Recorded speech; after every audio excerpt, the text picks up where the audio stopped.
The latest batch of Hunter x Hunter has completely revolutionized how we view Nen, in particular the area of specialization, as it is now suspected that the Hunter x Hunter world is now full of what I refer to as secret specialists, which are people who don't even realize their innate potential, and this could explain some of the most enduring Nen mysteries in the entire series. So this information comes to us courtesy of a certain Morena Prudhoe. I say a certain one because it's not the original one, but this Morena Prudhoe was playing a card game with Borkson when she said, "I'll explain about specialists. Put very simply, it's just very useful. There are some practical limitations for the other types. Transmuters, for example, have a hard time learning manipulative abilities, but specialists have none of that. If there were any negatives at all, it's that they may not realize they're specialists, focus on another type, and regret it later. This can and does happen. So if you know what you are beforehand, you can try learning a really unique ability that doesn't belong to any type or a hybrid ability that would usually require training in multiple types to an advanced level." So Morena here has relentlessly dropped two Nen bombshells. The first is that the implication here is that there are specialists in Hunter x Hunter who focus too narrowly on one affinity, so much so that they effectively adopt that affinity. So for example, if I, man on the internet, was a specialist and all I wanted to do was punch things, then I would be using my natural specialist Nen mainly to produce enhancer style output, and after a while I'd be locked into that output because I have neither unlimited aura nor unlimited time to train, and so I've essentially wasted my specialist potential mainly on pursuing enhancement. And at that point, I may as well just be an enhancer, which I could be because that is the second thing that Morena brings up, which is that specialists can essentially ignore the Nen ring. Now this was a slightly controversial statement because it does go against what we've previously been told in Hunter x Hunter, which is that a specialist is subject to the same neighborhood association rules as every other category, and from the specialist position on the Nen ring, they should only be able to access enhancement at 40% efficiency, not very efficient, which means that if a specialist and an enhancer were to invest the same amount of aura into an enhanced fist attack, then the specialist is paying just as much but for only 40% of the output. Previously, that's what we were led to believe. Morena disagrees, and according to her, there are no limitations for specialists. And in her world, specialists act as a bit of a joker that, at their most basic, can masquerade as any affinity they so desire or fall into. However, their true potential lies in creating unique hybrid abilities that are extraordinarily difficult or outright impossible for the locked affinities to produce. Also, this video is sponsored by CyberGhost VPN, because using the internet without a VPN is like walking around in public with your pants down. Anyone morbidly curious enough can see exactly what's happening down there. And if you think you're already covered because you only browse in incognito mode, then mate, think again. Incognito mode only gives you a false sense of privacy. Your internet service provider, your school or your work's IT department, your own home Wi-Fi router, and even all of the websites you visit are watching you. They track your every move, which is why a VPN is so essential for protecting your digital privacy. Just turn on CyberGhost VPN before you browse, and it will encrypt and reroute 100% of your traffic through their secure servers, so no one will ever know about your online activity. It's all really simple, and CyberGhost has servers in 100 countries ready to cater to your every need. And with over 38 million users worldwide, CyberGhost VPN is the most recommended provider on the market, and it has an impressive near-perfect score on Trustpilot, with more than 20,000 people having rated it excellent. And by changing your location with CyberGhost VPN, you can also unlock libraries of over 40 streaming platforms like Netflix, Amazon Prime, and many, many more. This app is available for all operating systems, and you can protect up to 7 devices at the same time to keep you anonymous around the clock. What's more, CyberGhost VPN does not keep logs, so not even they themselves know what you do online. Lucky you. Now is the perfect time to get CyberGhost VPN, and by using the link in the description, you will benefit from an 83% discount, and you'll also get 4 months for free. And since they have a 45-day money-back guarantee and access to 24/7 customer support, everything is risk-free for you. Just click the link in the description to get CyberGhost VPN and start protecting your digital life today. Definitely do it, you need protection. But for now, it's back to you, me.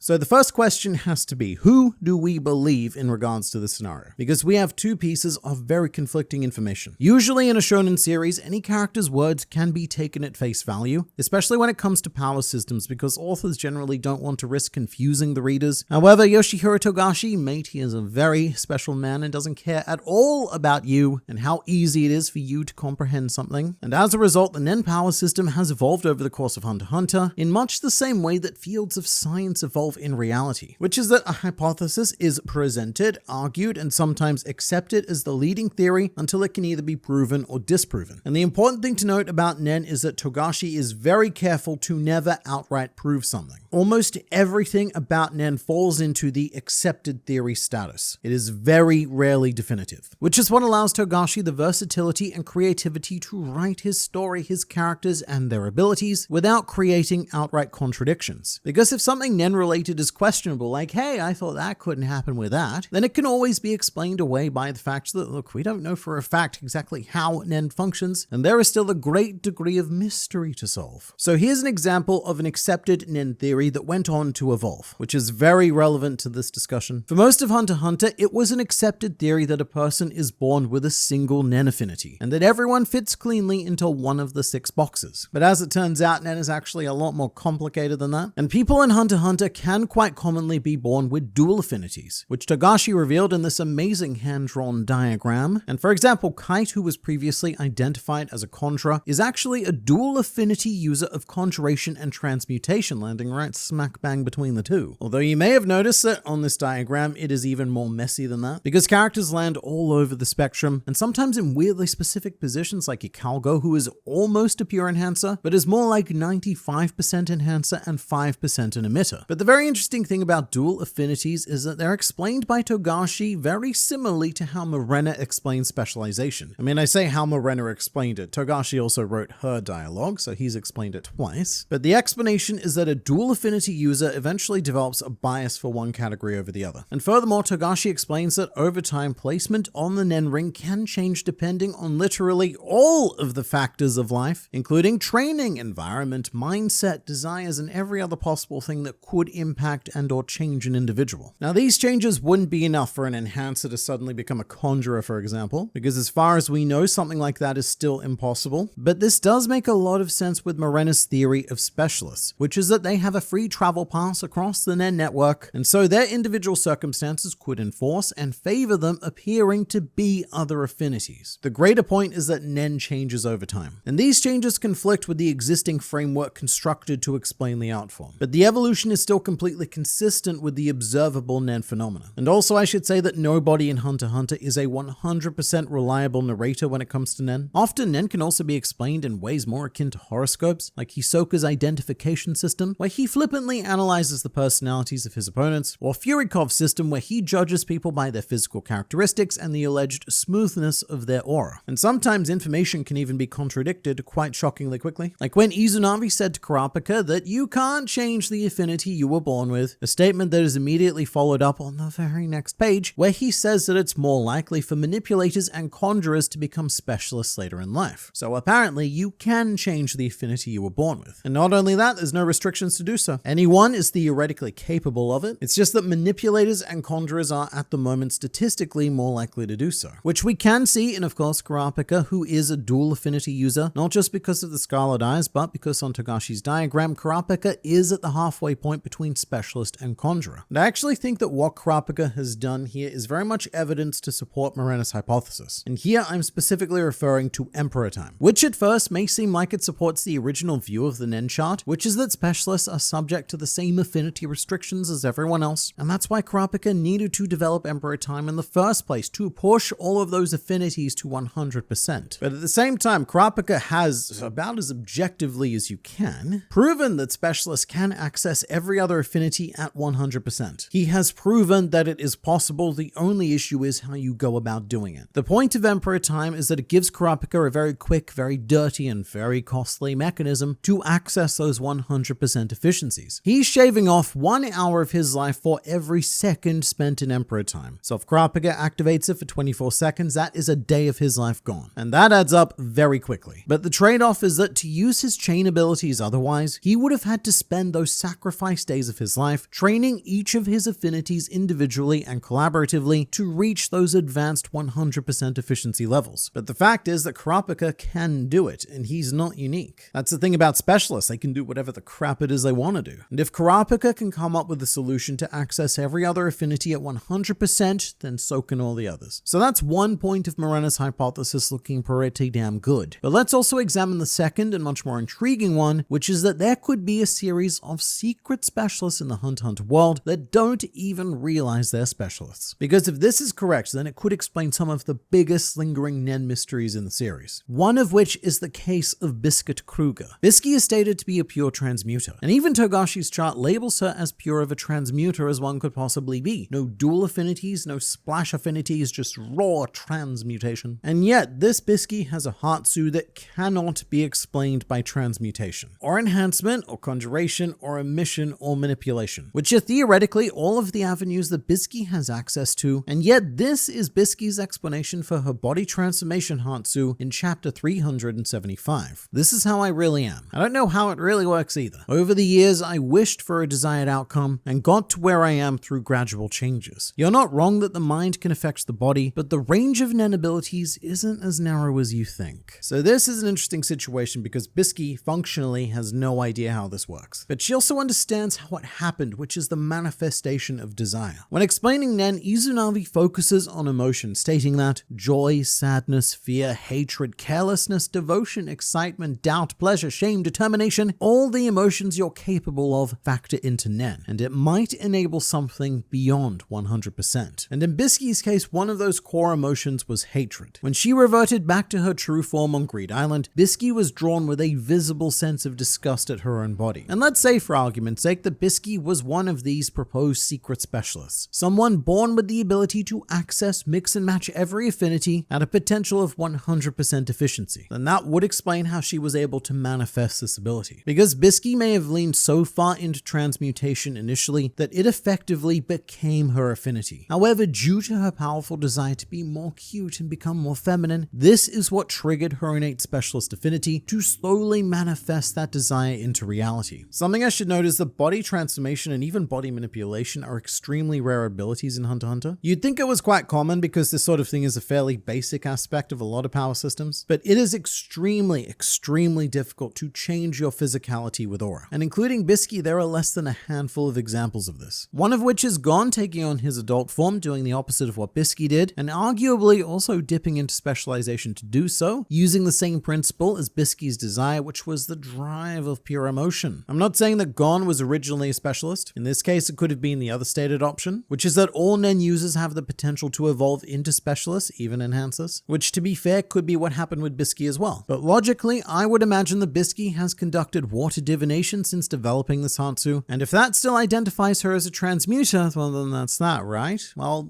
maybe not, because let's discuss the idea of water divination. Because this is not exactly a scientifically sound practice either. You put a leaf in a cup. Originally, water divination is explained by Wing as a way to determine what type of aura one has. Not what Nen affinity they innately are, but what type of aura is being used on the water and the leaf, which is an explanation that is reinforced by Togashi in a bonus explanation volume 7. And I find this language really interesting, the type of aura, because it makes me ask the question of whether or not Nen users may be capable of producing a different type of aura that may fool the water divination. Because if that were the case, then it would throw this entire process into question. If a specialist rocked up to a glass of water with a recently acquired enhancer biased to their skills, would that fool the water into thinking that they were an enhancer? Or say in Bisky's case, could a specialist who has unconsciously leaned into transmutation accidentally be identified as a transmuter because she is using that field at 100% maximum efficiency? Because that's really what water divination is, right? Detecting which Nen affinity has the strongest efficiency and therefore the strongest effect on the water and the leaf. And it does need to be said that in the latest batch of Hunter x Hunter's chapters, a character has finally displayed a similar ability to Bisky, which is Phantom Troop member Benolinov. He was able to use his metamorphosin to transform his body into owls, and it actually has increased restrictions when transforming into a smaller body than Benolinov's own, which is that it significantly shortens the amount of time that he can use the transformation before reverting, which goes on to show just how difficult it is to pull off this effect. And the idea that Bisky has managed to achieve a permanent version of this without restrictions is something very specialist. But also the existence of Benolinov's ability doesn't disprove that Bisky's is a specialist ability. This always takes me off guard, but Benolinov's Nen affinity has never been revealed. It's often assumed by fans that he's a conjurer because he's conjured some objects to use as part of his suite of battle cantabile abilities, but I think it's very possible that he's also a specialist because he grew up under very